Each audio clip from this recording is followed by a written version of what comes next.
Did you know you can implement alerts on your guided analytics anomaly score?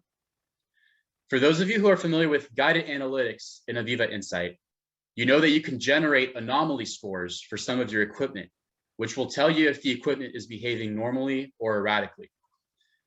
Those anomaly scores are useful, but they require you to log in and plot them on a line chart in order to see them. However, there is a way to integrate them with alerts so you can be notified if the anomaly scores exceed certain thresholds, and you can be notified automatically. At this point, you can integrate alerts into guided analytics. So once a guided analytics model is created, Insight actually creates a new tag that is based on your model's anomaly score.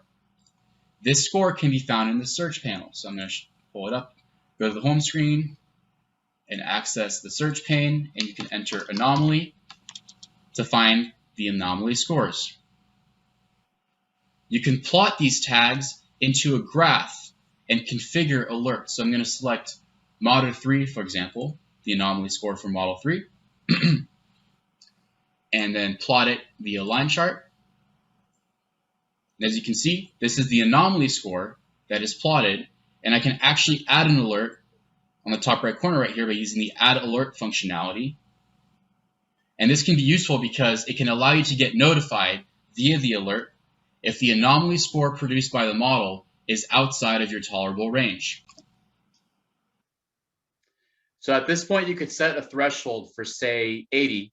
And if your anomaly score exceeds that, you will automatically get an active alert, which is useful because it will immediately grab your attention when you log into your Insight solution. So you don't have to go fish for it by opening up the anomaly score chart. You can also configure email alerts. So you can get an email notification if that alert is active. So essentially, if you have guided analytics enabled in your solution, you can generate an anomaly score that tells you if your equipment is behaving normally or erratically, and you can get email alerts that tell you if it's past a certain threshold and you need to pay attention to it.